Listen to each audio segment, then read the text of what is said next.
I'm 67 years old. And at that age, I've been through a lot in my life, as many people who get older have a lot going in their lives, a lot of loss. I lost my mother and my son to suicide, and I lost my husband to a broken heart, I think because of the suicide death of my son.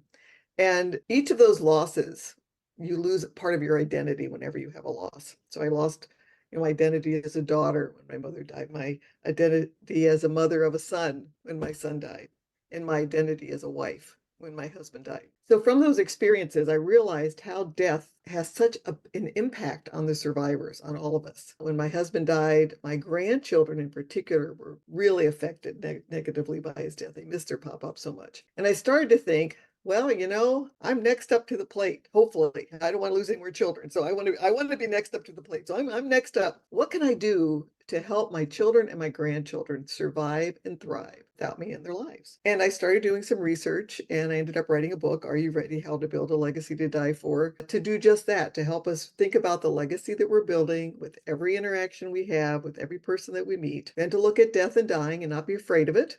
I'm not afraid of death and I'm not afraid to die. And then also to look at what do we need to do to make sure that when we do go, that our children are the best prepared that they can be because of our efforts. So I have my legacy, a big legacy journal. I have a big binder that has everything in it, titles of my car, where, who sold the house, all the house details, where all my bank statements are, where my retirement plan is, all of those things, all of the passwords. I have a binder that has all of that in there so that when I die, my children know exactly where it is. When I die, they can go pick out the binder and everything they'll need to know, everything they need to cope with my death afterwards is in that binder. And I'm encouraging people to think about how we can make life easier for our survivors after we die. Right, because we or they are so busy grieving and so upset, and then to unfortunately, you have to go right into the business and the serious and make decisions and not knowing where to go, or what your wishes are, or how to finance all of those wishes as well. So it's nice to have one packet ready to go. And even where to get the money, how to get the hold of the money that you need to finance a funeral, or to, you need to make sure that you leave your children or whoever you want to leave as the beneficiaries of your checking account, so that when you die, you have to sign some papers, but so that when you die, automatically these people will have access to your checking account or your savings account. So they'll have access to that, so then they can pay for the things that need to take place after you die. Right. So we're kind of just jumping right into that. But with that, do you think it's best to have somebody on your account? I guess it's kind of hard because people could die at any time, unfortunately, unless you're planning a suicide, you wouldn't know that. And so, like, younger people might not, you don't want somebody on your bank account. But as you get older, like you put your children on there. But what about when you're younger? How does that work? You just have the documents to state that it goes to somebody. Yeah, there are documents you can sign in I think every bank that says that when I die, this person will have access to my account automatically. The idea of getting someone on your account gets a little tricky because one of the things you fight for when you're my age is your independence. You want to be independent. You don't want to be a burden. You don't want anyone else, having to help you. You want to kind of take care of things yourself. Now, of course, there might come a time when and then you give your power of attorney to somebody and you let them take care of that. But that's kind of a battle. And when you talk with people in their 70s and their 80s, most of them really want to stay independent as much as possible and not have someone else on their account. They want to live their lives, do their thing without feeling that their children have to get too involved. Just kind of like when you were children and your parents were too involved. It's kind of the other way around. Things turn around when you get older. Yeah, it's really kind of funny that way because in some ways my kids take care of me in a lot. For instance, Easter is coming up, and where do I go for Easter? I just wait for the kids to figure out where I'm going, and I just go wherever they tell me. So there are certain things that my kids have taken over now, and that's good. But the checking account is one of those issues you have to be careful and confident and comfortable to do that. But you can sign papers in a bank that will state that when you die, this person will have access to your account, and that's a very important thing to do. So planning ahead, and also when you have not only your life insurance for people, but your savings accounts, your retirement funds, you need to make sure that the beneficiaries are clearly stated on those accounts. That makes it so much easier for your survivors to take care of all those things. Yeah, so I met you and I got a copy of your book, and I Oh, read your thank you. book, Thank and it you. and just the way timing is, it's like I just happened actually won it, and how later on things kind of make sense. There, I was like, wow. So right after that, so my mother-in-law passed away kind of unexpectedly, and I went through all this stuff, and I was like, wow. And of course, I picked it up and kind of browsed through it a little bit at that point, and then all of a sudden, I'm like, wow. And so I read it, and it helped a lot. Thank And you. it's like, so you never know when you're gonna need this information. And I really like how, and you talked about just death and dying in the beginning, because that's the first thing you do, is you process it and the emotions and the sadness, and you have to go through that as well. Do you want to explain how, like, the process of your book? And because then you go kind of, it was so perfect because you went into that, and then you went into the paperwork and the stuff, and then how to prepare. How now, of course, I'm preparing my own stuff because I know what went well and what didn't, what I need to do. And so you wrote it just perfectly in order. So do you Thank want to you. explain kind of how you did that and what the process Sure. was? And yeah. Sure. Well, it's funny because I never thought, I was a dentist and then I was a speaker. And then as I'm getting older, the 3 hour speaking engagements that you do if you're a clinical speaker kind of were getting a little tiring for my voice. My voice would start to give out first. I thought, oh, I better, I gotta, what else can I do now? And so suddenly I just felt that this was a book people needed because we aren't prepared. We live in a death denying culture. We don't prepare for death. In fact, we do everything we can. Look at all the effort we make on keeping healthy, which we need to continue to do because the longer we're healthy, the longer we can leave a legacy. So we need to keep doing that, but to know that no matter how good we've been on our diets and no matter what shape we're in, at some point we are still going to die. So we still have to prepare for that, even though we take so many steps to prolong our life. We still need to understand that it's going to happen at some point. No one has lived forever. We're gonna die at some point. We have an expiration date. So that's the first important thing I think we needed to think about. So the book was divided into three parts. The first part, we talk about legacy.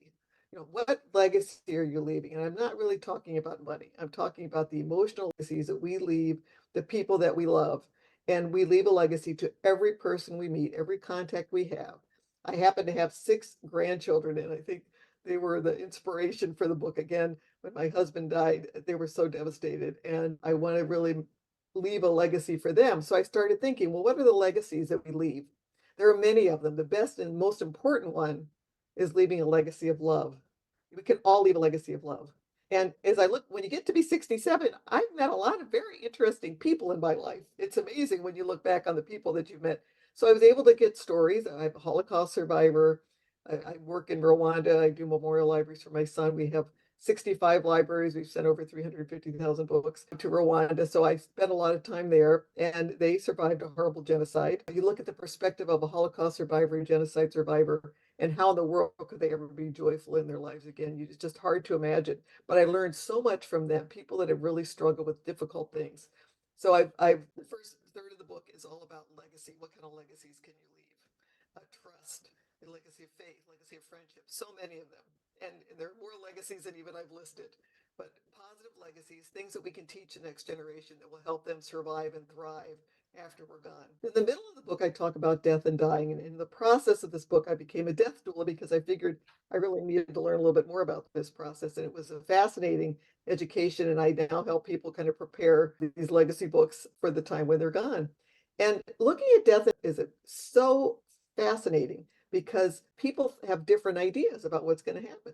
I'm a Christian. I have certain ideas. I believe I'm going to see my family again. I'll my both feet in on that one. Other people believe that you be reincarnated. I've talked, one of the most fascinating things you can do is if you're in a group of people, especially ones you don't know, ask them what they think is going to happen when they die. The first thing they do is kind of get startled because it's not usually something you ask.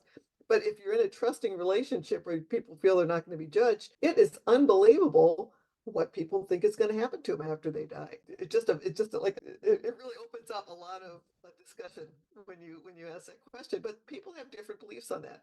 But the reality is, whether you believe, that you're going to go up into heaven, or you're going to be reincarnated, or you're just going to be gone, your legacy is still important. And if you love people here on earth, you want to make their continued journey as easy as possible. You want to pave that way for them to have a happy, harmonious journey where they're thriving and they're flourishing.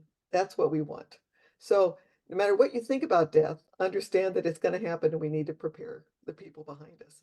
And then the last part, the last third of the book, is a workbook where I've researched through a number of, there are lots and lots of books out there that talk about the steps that you need to take, all the things you need to leave for the people behind you, including passwords and, where your insurance money is, where all of these pieces are, a title to your car. I also have a list for how to prepare them emotionally, which I think is the part that I think is so critical. And the first thing to do is understand the grief and mourning process. When my son died, also about a year after he died, I was a practicing dentist. I was practicing full time. My husband had liver cancer and had just had a transplant. So I was the primary breadwinner in my family. And all of a sudden, I was diagnosed with nerve damage in my drilling fingers. And the doctors at Mayo Clinic said, okay, you're done. So I just lost my son a year ago. My husband could work a day or two a week, and that's okay. And now I'm done. My whole identity as a clinical Wow. dentist was over in one day. Although certainly I had symptoms up until that point, but I was in a little bit of denial. And so all of a sudden, my role as a dentist was gone too. So another, my identity was shrinking. And so I felt at that time I had a little time on my hands. So I thought, well, what am I going to do? I really do need a grief counselor. But we dentists sometimes are a little bit type A, and I'm in the baby boomer generation, so we don't really get the help as we should have. The millennials and Generation X are much better at seeking help, psychological issues, but we're not so good at that. So of course I did what any, dentist would do, is I became a grief counselor because I had time. So I studied, became certified, and I was doing some grief counseling in my church. But I realized at that time that my grief had not been resolved yet. I'd still not worked through it. So although I could help other people, every time I worked with somebody, I'd kind of go further down in the pit, So my going up was I would go up and then I'd help somebody else and then I'd go down, then I'd go up. So I realized that I needed to get fully healed or more healed than I was. But during that time, my favorite part of the grief counseling education I got was learning about the tasks of mourning. We all know about the stages of grief, stages. Stages kind of like where you're going to go through them. There's not much you can do, but there are tasks of mourning. And I love the word task because then it gives me something to hold on to. That just helps me. We're all different in how we heal. This is just the way I am. Yeah, then you can check it off because that's how. Check it off. So sorry. Yeah, you just exactly. You check. I'm a checker off. So you basically, the first task would be accepting what's going on. The second task would be trying to define the world as it is, kind of can make the adjustments to the world as you see it. Then there's a task of processing the grief. That's actually the second task, is processing the grief. And then the fourth task, and the task that kind of we all work towards, is putting the person you're grieving somewhere in your heart, somewhere in your being, and then living your life without that shroud of grief. And anybody that's been through a grieving process knows you walk around like a zombie with this shroud on you for a certain period of time. The task is to remember that person. You can't deny that person existed. You can't just pretend it didn't happen. Have a place for that person and then move forward in your life without letting that grief affect your daily living. Now I have 6 grandchildren, and it's taken 15 years for my son, and it's now been 3 years for my husband. We were kind of prepared for, we kept thinking he was, we would think he's going to die, then he didn't. And so when he finally did die, it was like, well, wait a minute, Right. is he going to come back? And he didn't. But so it was a little easier on me because I was prepared. And I was a Yeah. caretaker for the last year, and I was in hospice, so I had been a little more prepared. But I can truthfully say that I live in the moment with all 6 of my grandchildren, and that shroud that we carry around with us for a long time is no longer there. And that's what we work for. We work to be able to live in the moment without that shroud hanging over us. And it doesn't happen overnight. It happens differently for everybody. Took me a long time, especially with my son, and a little less time with my husband because I was prepared. But that's what we all strive for, is to get rid of that shroud. So it's kind of like letting some light back in, Yes. the darkness. And then I know grief, it comes in waves. I've Mhm. been through some stuff and you could be having a great day and all of a sudden it just hits you. Do you still get those waves after 15 years? I mean, Yeah, yeah. I used to get terrible waves, and in fact, my son was a student at Columbia University. He was a very brilliant student, and so for many years, hearing the word Columbia or New York would set me off just, just into one. I'd be walking along, kind of thinking I was doing pretty good, and then bam, I flat down on the sidewalk. and it was everywhere. If you think about it, Columbia and New York are everywhere. That's kind of a sneaky one because it is in a lot of places. Columbia, South Carolina, Columbia the country, Columbia the glacier, Columbia shuttle was going on at that time. And even when I would go in my closet and I'd be looking for some clothes and I'd see a shirt with Columbia sportswear, I mean, it was like, Yeah, I'm glad I'm I not was wearing my happy. Columbia stuff. It's crazy. It's Yeah. just crazy how that works and how it works in your brain. But I was able to work through that. Of course, that doesn't happen anymore, but things can trigger you. And fortunately, this time there is a wave, but it's not the tsunami that it was. It's a little wave. I just, I don't. So if I like to talk about the grief pit. If you're, I've been down as many of us have in the bottom of the grief pit with like one nostril above to get air. You're just struggling and trying to get out. And I have not gone down into that bottom for a long time. But you're up in the top areas, I might fall a little bit here and there on an anniversary, but for the most part, I'm able to live in the moment without that shroud or in the waves that come are not really waves anymore. They're kind of just little ripples. Right. Mine's a Black Friday. And of course, it comes every year. Yes. And Black Friday, like, yeah, just triggers. But like you said, they do get better and you're able to like even say it, or after a while. Yeah, but it takes a while. And you're talking about building a legacy of love. And when you talk about carrying that person, the memory with you, is that like the legacy you're talking about? The legacy you want to build is so people have good memories of fond love, and then they can remember you later on your birthday or anniversaries. You can, instead of being down with the nostril, trying to get a little bit of air, you can actually like embrace that legacy and that love and actually feel good, feel good and love and celebration instead of so much grief, Yes, right? Yeah. yes. And I think for me, what happened is, in the first part of your grief, it's hard to think about. I mean, and we all grieve differently. When my son died, I couldn't go into his room for 2 years, but my husband would go in there and sit every night for a while. And at first it would kind of make me a little upset that he'd go in the gym. Why are you doing that? Because he'd come out very sad, but that was just how he grieved. So when you are grieving as a couple or as a family, it's important to know that every single person is going to grieve differently.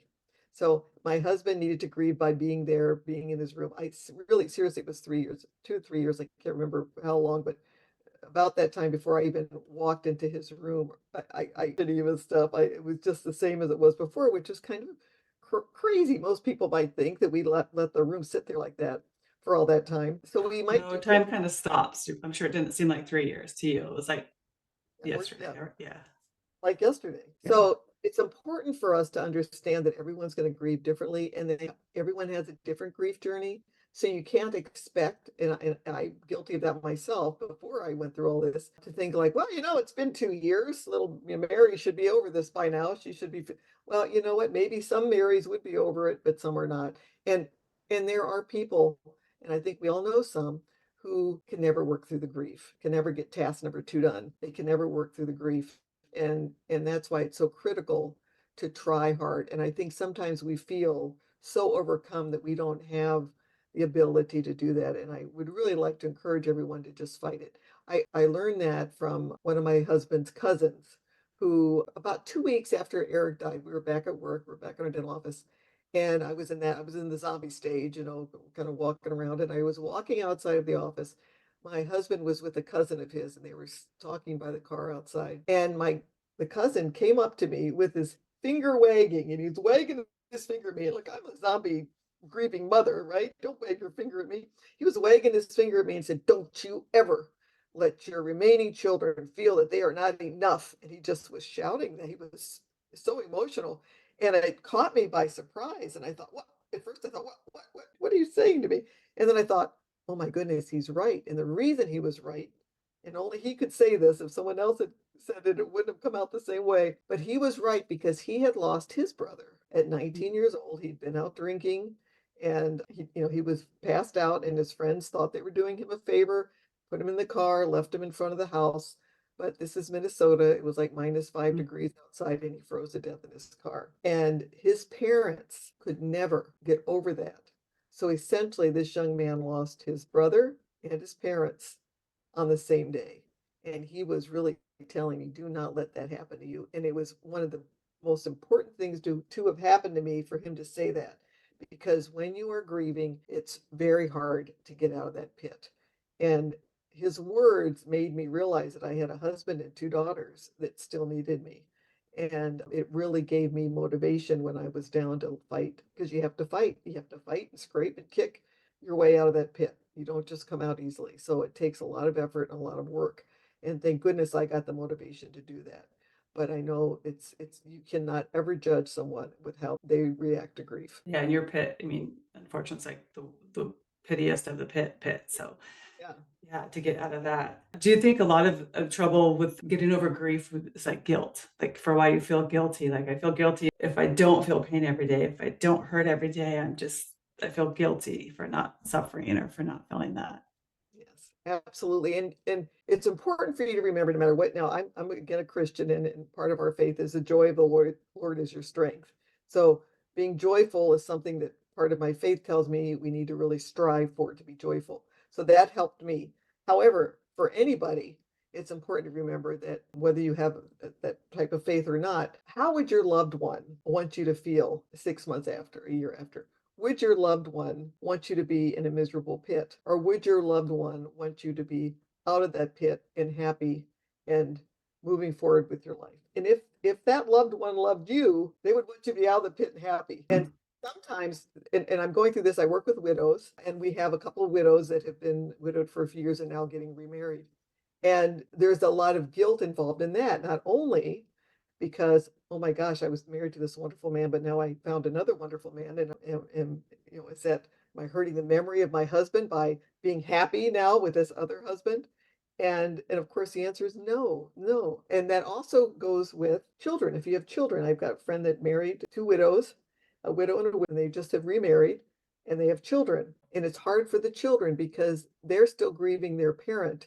And sometimes it's hard for them to see happiness, like your mom moving on to another guy. So now there's another guy in her life, but wait a minute, your dad's still dead. She's got a husband, but her dad's still dead. Same with the widower. Mom's dead, my mom is dead, and now you're happy with somebody else.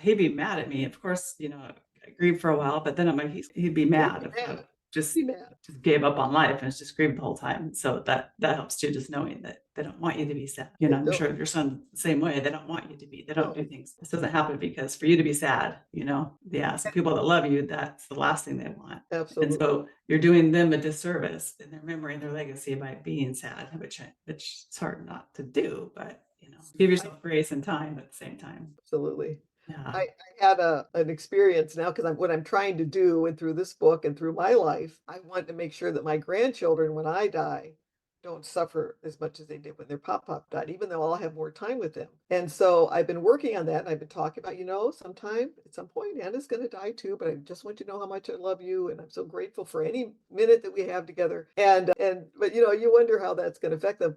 And I know this works because I just had my little niece Heidi, my little niece, excuse my grandchild Heidi, who was at the dinner table, and I was making dinner, and she looked at me and she goes, Nana. And I said, yeah, honey. And she said, well, if what happened to Pop happens to you. And then she stopped. And I go, well, what do you mean, honey? You mean if I died? And she goes, Nana, if you died, could we still go on the Disney cruise? And it was like, yes, yes. And I said, I want you to be happy. You need to go on. In fact, when you're happy, you honor me. So I want Yes. you to honor me by being happy.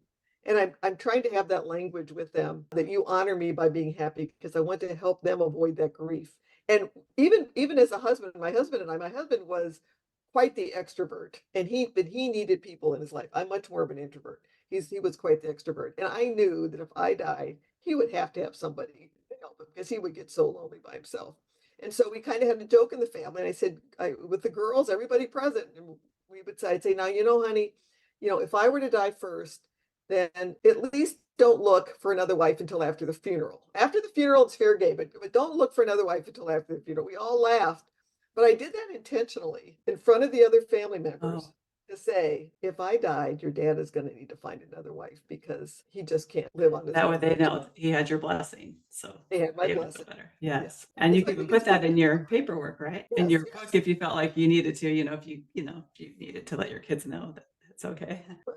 That we do that. And I think that's important too, because I find that especially I'm older than you. And so I'm my peer group has a number of widows. And it is really an issue and a problem, the guilt that they feel if they were to, become involved with somebody else. I tend to be, I'm not expecting that to happen because I'm an introvert and I kind of see to me, it's like, okay, life is easy now because I take care of myself and I have my family. And if I were to go and find another a man, then I have to share that family, and then so that's kind of how I'm thinking. You never know what's going to happen, but I'm not really planning that. I don't really need that. But my husband would have needed to marry right away, and you tend to find that more men get married a lot faster than the women after. Yeah, that's what I hear. Yeah, They're used to having the wife take now, take care of them or be there for them, and yeah, for sure. And us right. ladies, we're kind of like, I could be by myself a little bit. I gotta get my dog. Yeah, I have a dog. Yeah, yeah. And so with the preparing your own legacy or not just say legacy, so give love and all that good stuff and memories and fondness. But as far as the paperwork and the legal stuff, in your book you have a checklist, right, of what you recommend having done. And recommend doing do you recommend doing that like on your own, like on the software, or do you recommend just getting a lawyer? It just kind of depends on how big your financial estate is at that point. Yeah. Well, getting a lawyer for the will is really important, and you need to have a will. It's I just had a friend that graduated my class in high school who died without a will, and her family, they just don't even know what to do. There's no money for the funeral. They don't they just have they're breaking apart right now. And when you have that type of thing happen, you open the family up to conflict. So, and it certainly, I don't blame her for not doing that. In fact, most people don't have a will across our country. Most people do not. She wasn't Mm. expecting to die. Now, maybe when she's 85, she might have got her will, but she wasn't expecting to die. But it causes so much stress with her family because she was not prepared to go. And so the will needs to be done with an attorney because every state is different. So you need, there's some things online. I'm not sure how well they work, but at least have something. I would go Mhm. to an attorney and, we all are, nobody likes to pay for attorneys, because they're expensive. But this is one expense that's really important because it might prevent your family from going through conflict after you die. And one thing I tell my girls is that biggest my biggest joy is the fact that they're very close. They're both attorneys, and when my husband and I wrote our will, we sent it to them first before we signed it and said, "Okay, guys, here's the will. Look it over now, and if you don't like something, let us know now, or we can change it. But once we sign it, forever hold your peace. I mean, you know what's going on." And then I've taken like my jewelry things that I think, there might be some question about. So I had my jewelry, I lined it all up, and I had one girl, pick one piece, and the other girl picked another piece, and we just went back and forth like picking teams for softball. They picked a piece of jewelry, we wrote it down, we put it in the back of the will. So I'm trying to do everything I can to make sure that they have that they keep the biggest gift in our family is that they're close to each other, and all the Yes. grandkids are close, and I the hear husbands those are. stories all the time. It's like, "Oh my gosh, I would never want my family to fall apart. You're already torn apart." Like, that's the last thing you need at that point. And then a will is not you people think of a will as like listing every piece of jewelry, which is great, list all of your assets like that. But I think the most important thing is what I'm learning now through my mother taking care of my mother-in-law's estate. She has 2 sons, so I'm taking care, helping them. And the will actually just gives you power to actually do something, or Yeah, else you can't, your hands are totally. tied. I mean, the state or whatever just has everything. And it's like, could be years. And just having that piece of paper has been a lifesaver. And luckily she had a file. Everything's like nice and organized. And, Yes. there's a few things that we planned on doing that we didn't get to do because she passed away before we did that. Just kind of like the, titles of the house, property, that kind of stuff that we were going to do, especially after reading your book. It was on my list. I'm like, okay, we're going to do this. And wow. But luckily she had most of the stuff together. It's an act of love. I really believe that putting this document together, putting this binder together to make it easier for you is an act of love because you're going to be going through so much difficulty anyway. Just the grief. Grief is one thing, and then having to manage all the legal stuff is another. And what happens when people die without a will is the people that get the most of the money. Or if you look at some families that might have had a large inheritance, but there was a dispute, and if there's a dispute, then really the attorneys end up getting most of the money, and then whatever is left, is a little left over. So it's like, but both daughters are attorneys, but I don't really Oh, recommend you, tell your want to get daughters to plug their ears, but do you think the attorneys kind of right. like feed the fuel, feed the fight? Like, keep Yes. fighting, come on. Yeah, it is, but that's what, that's their job. If you're on one side, you say, "Well, I believe this is what I need to get," and they're going to fight for you, but then they're going to charge for it, and the other side will Mhm. fight and they'll charge for it, and it might be perfectly rational charge, but over time, over years sometimes, and then you have to go to court and set a court date, and the court date, might extend again and again. It sometimes takes years to work through these things, not to mention just the heartache. I mean, I just know of so many families where, and many times there are families where maybe there was a second marriage involved, and then there are difficult feelings. That's always going to leave, it leaves a lot more Yeah. possibility for dispute if there's a second marriage, and then who's, is what was left from my mother's estate, and now I have a stepmother, and Then the basically, step, yeah, then oh, the right. step kids get it all, even though it was your side. Yeah. Yeah. So, In fact, we had a funny thing with our family when we were, because I said we talked about what would happen when we died, and I talked about Jim waiting for the funeral before he looked, because we knew that Jim would need another wife. We had our dream home, our dream retirement home was a cabin, and when we put the cabin actually as a trust in my name, and then Jim could live in it the rest of his life, but if I died, my children would get the cabin. The reason we did that is we said, if Jim mm, remarried, which he probably would, then we would want the cabin, and we all agreed when everybody was alive, we would want the cabin to go to our children. And because typically what would happen is if Jim died, everything would go to the new wife. And then when mm, the new wife died, she may give it to all to her children, and our children might be left out. So those are important things to think ahead and do before you die, and then it's all worked out, because that's yeah. that's where the lawyers get involved, especially in stepchildren and things like that. Almost, yeah, almost especially if you're, Yeah. yeah, remarried. I could see that for sure. And then your pets too. There's a clause in the will too for your who's going to take care of your pets Yes. and make sure that they want them. Yes. I inherited my best friend's dog, so it's like, yeah. But of course, I love dogs, and there's a reason. But yeah, you got to think, You have to think of all those and things. it might not be that same dog you have now, but you know, Right. And even the title of your car, if they want to mhm. sell, you paid it off.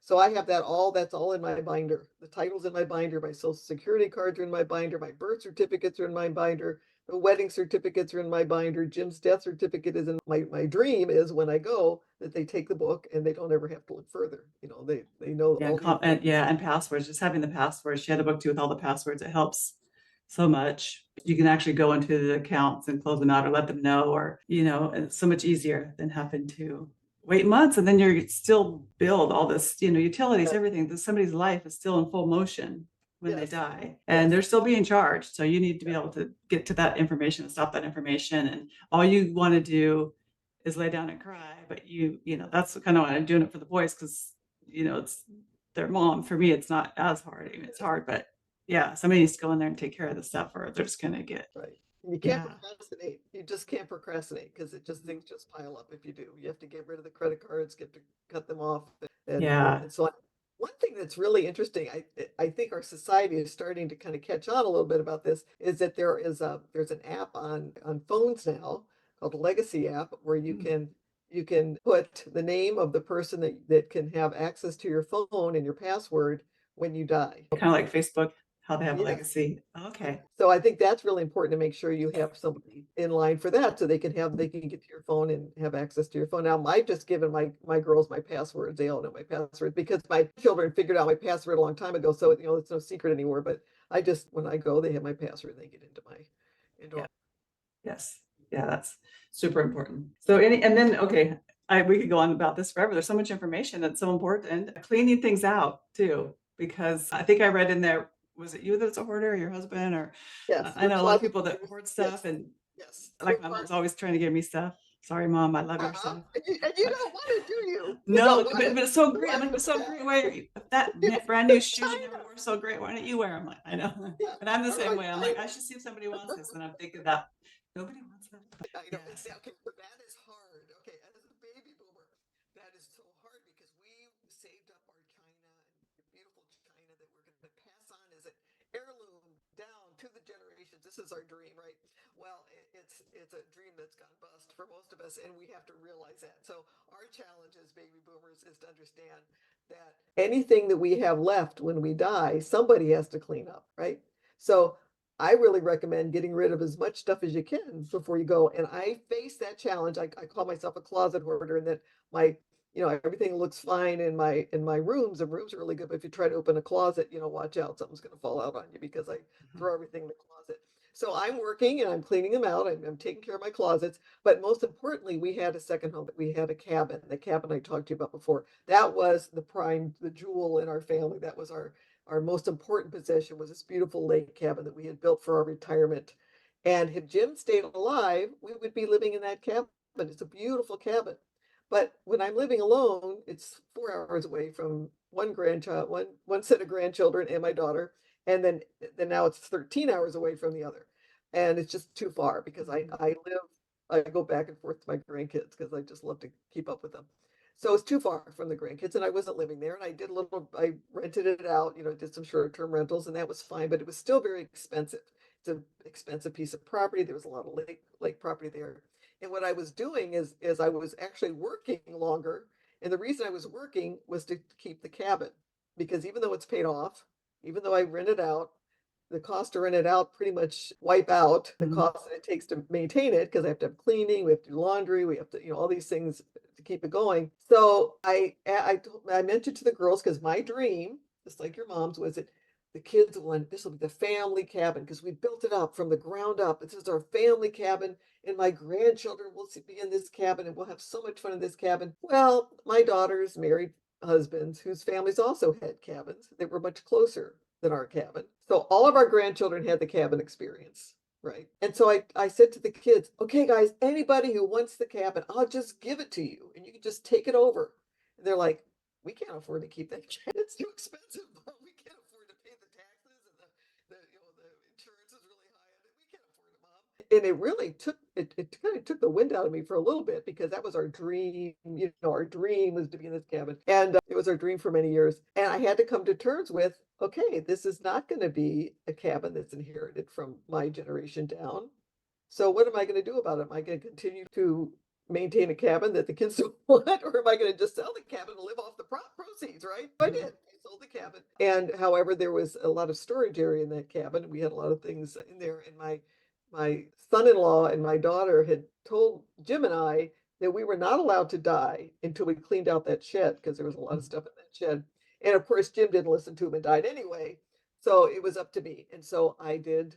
It took some time, but I cleaned that darn thing out. And it's a little bit more to do. We have things in pods that we're going to take care of this summer. But by the end of the summer, I will have really divested myself of pretty much anything I didn't need. And the reality is, it is so freeing for me. I didn't realize this. It was a hard process to go through. And I think it's important as children to realize it's really hard for your parents to part with that stuff.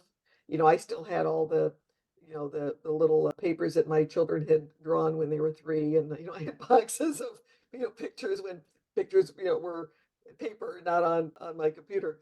So I've transferred those over to a flash drive. I have them all on a flash drive, and I've downsized, and it's very, very freeing. And so I'm really challenging my generation to clean up their mess, because it's not fair for me. It would not be fair for me to make my kids clean all that stuff up, because it really did take a long time to clean that shit out. I think Because it you was think you're passing on gifts, but really you're passing on a burden. passing on. It was a treasure to me, Right, but it was junk to them. And so right.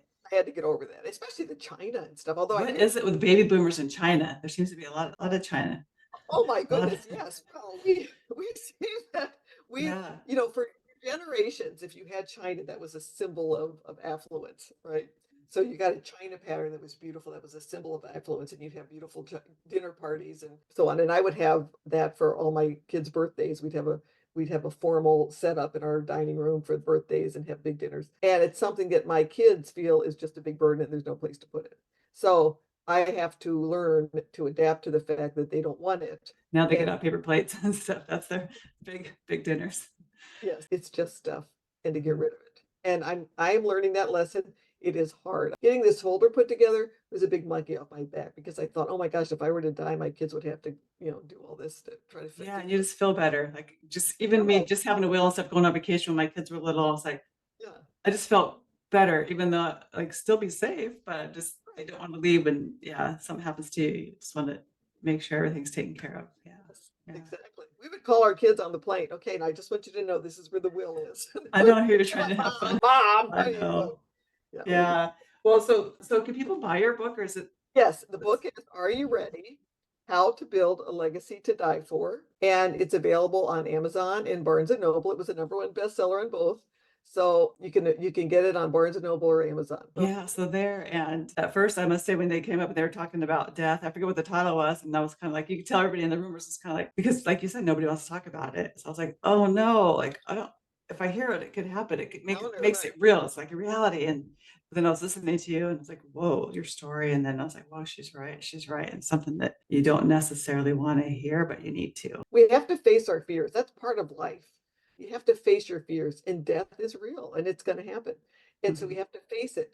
And if we truly love our children and our grandchildren and the people that go behind us, this is our job. We just need to do it. But it's hard. And so I don't judge anyone that doesn't do it because it's a hard thing to do. But I think for me, it's been very freeing. It's been a Mhm. freeing.